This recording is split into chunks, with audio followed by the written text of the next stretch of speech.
E Allan Kardec pergunta: como que eu posso afastar o mau espírito? Como afastar os obsessores? E os benfeitores dizem: atraindo os bons. Ou seja, a gente deve buscar atitudes dignas, corretas. Devemos buscar a caridade, o amor, pensar menos em nós próprios, no eu, no meu, no nosso. No nosso no sentido do meu familiar, o meu núcleo, né?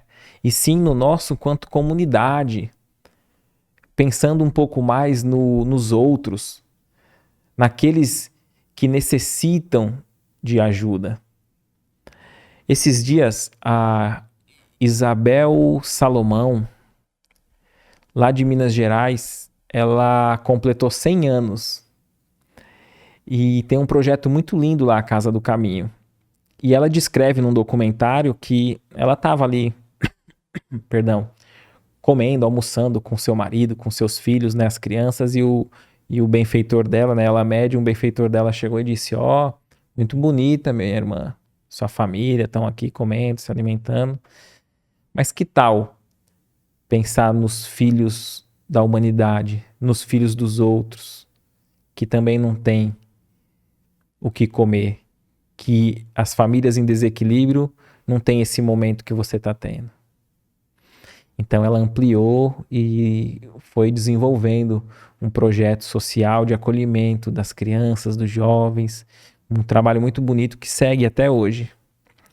Então é óbvio que um espírito desse quilate pode já ter vindo com essa programação. Não é o caso nosso de sair fundando instituição. Talvez possa vir a acontecer. Mas se a gente começar hoje a olhar um pouquinho mais para o próximo,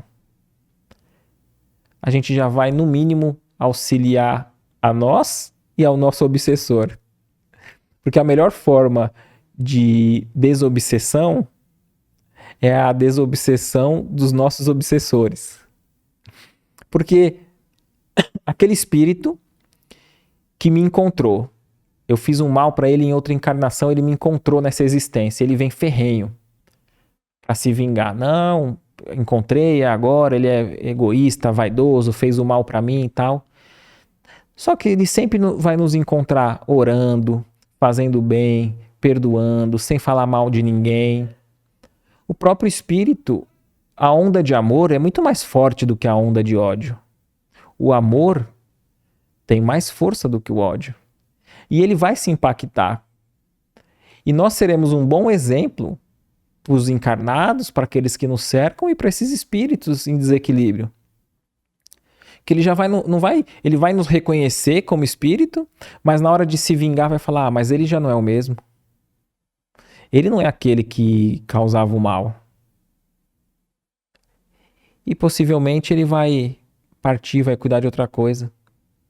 Os espíritos que nos cercam também irão nos auxiliar. Ainda que ele queira, ainda que ele não seja tocado de forma imediata por essa onda do amor, ele não vai conseguir vinculação psíquica, pois a gente vai estar sempre com um padrão vibratório mais elevado no ato de amar, de auxiliar o outro. Um outro aspecto é o evangelho no lar. Nós podemos fazer o evangelho no lar para que a nossa própria casa receba essa proteção da espiritualidade e espíritos com vibração menor não possam se achegar lá dentro. A gente não deu o exemplo anteriormente daquele que os irmãos queriam se vingar dele e esses obsessores tinham técnicas de colocar espíritos inferiores, espíritos chamados até de ovoides, que já não tem mais nem a forma perispiritual humana, mas vibram uma vibração muito densa. E esses obsessores colocam dentro do lar para se vingar. Se você faz o evangelho no lar, se a sua casa tem momentos de oração, se ali tem músicas dignas e elevadas, se não tem muito palavrão, xingamento, se ali o clima da família é um clima de amor, pautado na moral do Cristo, automaticamente os benfeitores espirituais, quando a gente inicia o evangelho no lar, uma vez na semana, cria essa cúpula de proteção espiritual. Então espíritos mais densos não conseguem utilizar de técnicas de obsessão. O que você achou desse corte? Coloca aqui nos comentários a sua opinião sobre esse tema. Para ver o episódio completo, é só pesquisar Recomeçar Podcast Espírita. E caso tenha ficado alguma dúvida sobre a doutrina espírita, é perfeitamente normal. Procure ler as obras de Allan Kardec.